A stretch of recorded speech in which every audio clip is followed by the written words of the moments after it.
Hello, I'm Lieutenant Kevin Petrus with the Charlotte-Mecklenburg Police Department.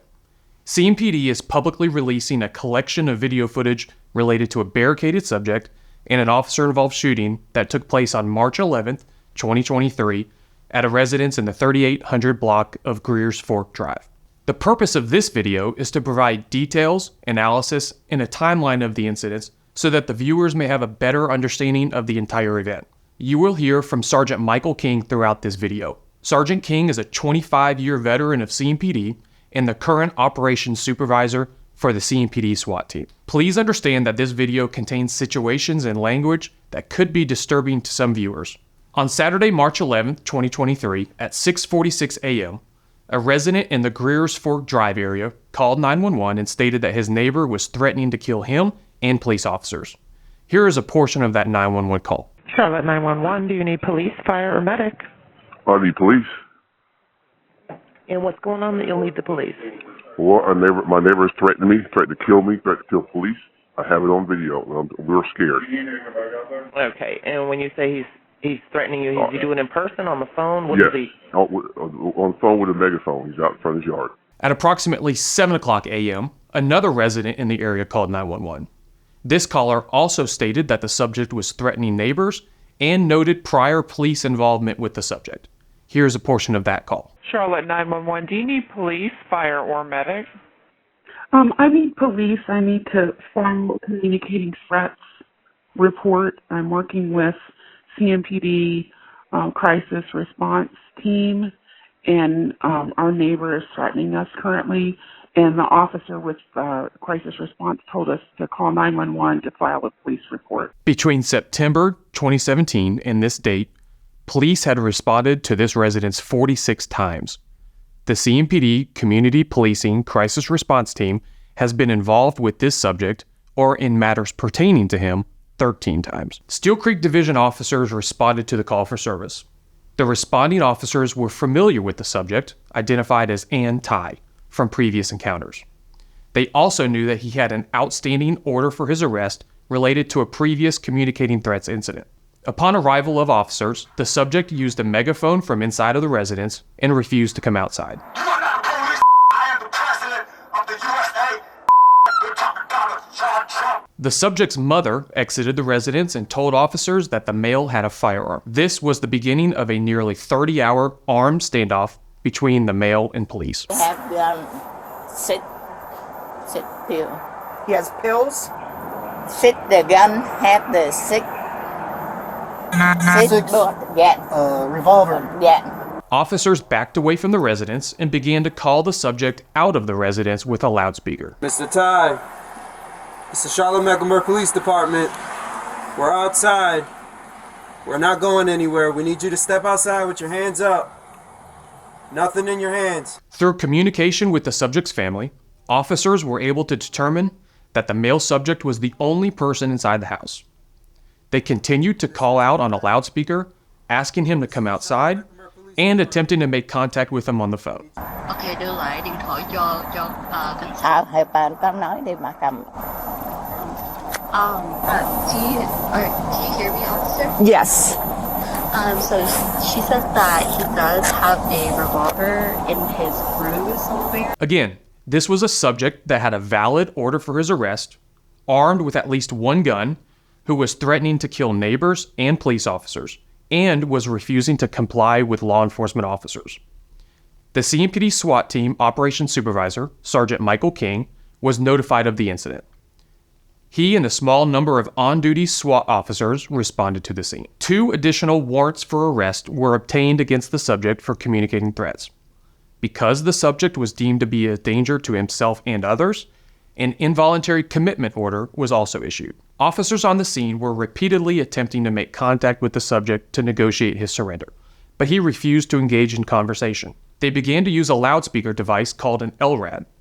At approximately 10:50 a.m., SWAT officers on scene approached the residence and breached the front door. 06 2539. Well, I will call you. I just need you to answer your phone.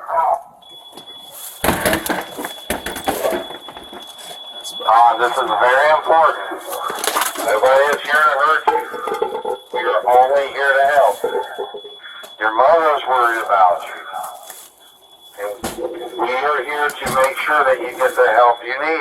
This police action prompted a verbal response from the subject, and he began to engage with officers on the phone. The damage that SWAT causes to homes or houses, one of the first things we'll always do is breach a door, right? And when you breach a door, it's either a manual or using, an example would be the ram on the Barricade. That damage is usually caused, a lot of times what we see over the years is if somebody's not talking, somebody won't communicate, some sort of overt action will create or solicit a response from that person. The subject told officers that he had a firearm. The officers then backed away from the residence. Shortly after, officers observed the subject at the front door with a gun in his hand. Officers continued to speak on the phone with the subject. I want you to get help, bud. I will help you with that.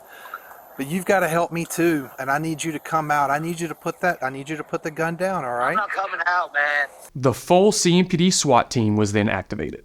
Crisis negotiators also responded to enhance negotiations with the subject. The initial response for this barricade was a criminal barricade versus non-criminal barricade, and the difference between the two is the easiest way to look at it is a person that's suicidal versus a person that's committed a crime. The SWAT team was used for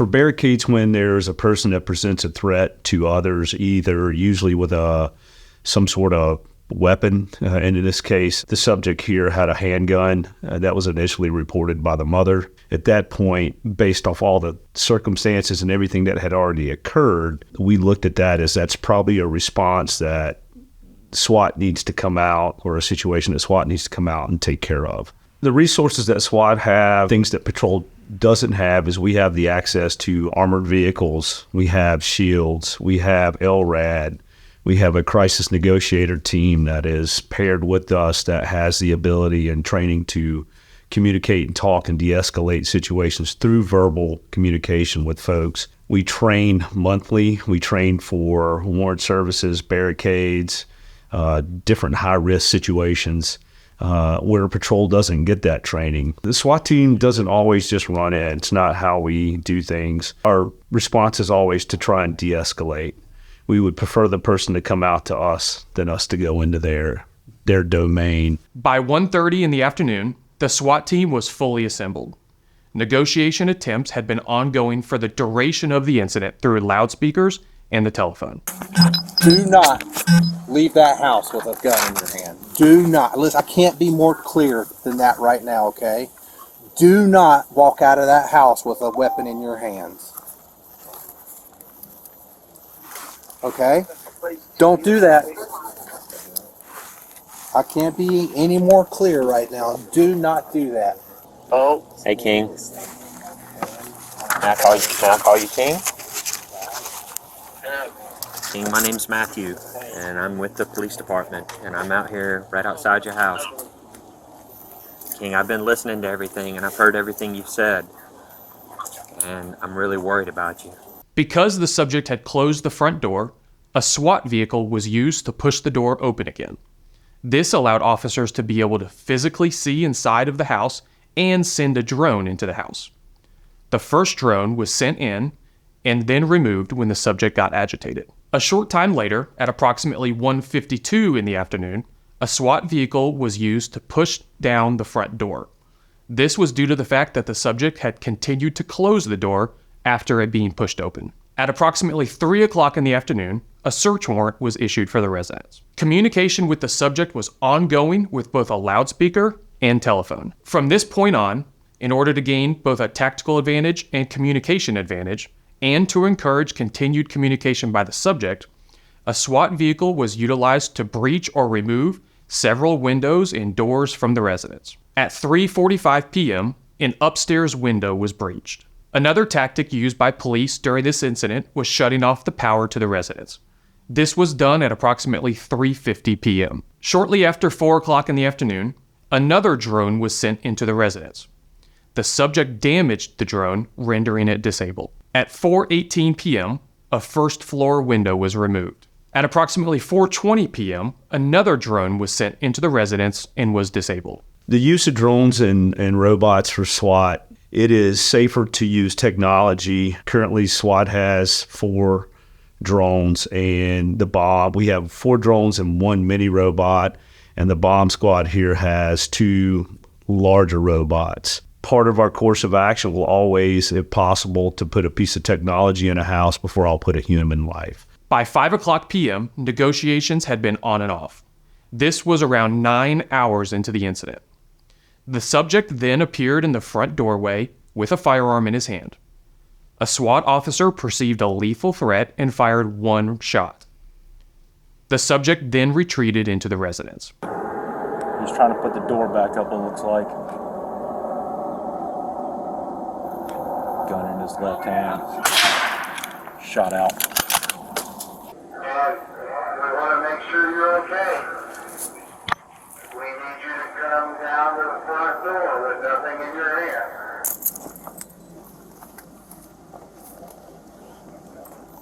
Now you get ready to move, but don't move yet. In our barricades, even with our warrant services, all of our calls, we'll always have some sort of sniper team deployment. In this case, we had several that were deployed. The subject in this case came downstairs, presented himself in the doorway. The sniper that was in position perceived a threat, took the shot. The subject in this case backed away, backed upstairs. Communication was established again with the negotiators. It was determined that he was not shot, and at that point we continued with verbal dialogue on the phone, trying to de-escalate, get him to come out. While the subject initially stated that he had been shot, a drone and a robot were sent into the residence and observed that the subject was not injured. Further, the subject contacted his mother and told her that he was not shot. The subject made calls to 911 shortly after the shooting. Here are portions of those calls. Charlotte 911, do you need police, fire, or medic? I saw the police shot a person because he was holding a gun and pointing at the police. And the police shot him. He's dead. I need to make a police report. Okay, well, where are you at so we can make that report? I'm in heaven. Oh, okay. I'm a ghost. Yes, my name is Lucifer. I'm not real, all right? I'm in heaven. Okay. And I saw, I'm the messenger of God, all right? God, the Holy Bible. I swear by the name of Jesus Christ. I saw the police kill this idiot fool holding his gun, cocked back, pointing at them, knowing damn well there's a sniper across the street. Around 5:30 p.m., 2 vehicles were removed from the driveway of the residence by a SWAT vehicle. This was done to prevent the potential of a rapid escape of the subject and to remove any potential cover that he could have if he exited the residence with a firearm. Around 5:48 p.m., officers sent another drone into the residence. This drone was also disabled. Again, negotiations were on and off throughout the incident. At around 6:30 p.m., after the subject had discontinued communication for a period of time, officers breached an upstairs window on the side of the house. This reestablished communication. Power was restored to the residence at approximately 6:30 p.m. Shortly after, a SWAT vehicle was used to push the front door in further, breach the garage doors, and breach the remaining front windows. Throughout negotiations, the subject exhibited multiple different personalities. By 7 o'clock in the evening, negotiators advised that the subject was exhibiting a fourth personality. By 8:42 p.m., the subject stated that his past body was dead and that he was now Lucifer. At approximately 9 o'clock p.m., 13 hours into the incident, windows in the garage door frame were removed. During the process of maneuvering the large SWAT vehicle and the attachment, the garage header was inadvertently hooked, which pulled it from the structure. At approximately 10:20 p.m., a robot was sent into the residence. The subject damaged this robot also, resulting in it being pulled out and disabled. Between the hours of 10:30 p.m. on March 11th and noon the next day, March 12th, there were no overt actions by police or the subject. Negotiators were on the phone with the subject as much as he would engage during this time. At 12:20 p.m. on March 12th, over 28 hours into the incident, power to the residence was again cut off. Negotiations continued. At approximately 1:18 p.m., nearly 30 hours into this armed standoff with police, officers observed the subject walking down the stairs in the residence. Near the bottom, he turned to go back up the stairs. At that time, officers deployed an OC powder chemical munition through a breached upstairs window to discourage the subject from going back upstairs. This prompted the subject to exit the residence. You're good, Auntie. Keep walking towards us, brother. You're doing good. Keep walking towards us. Keep walking towards the sound of my voice. I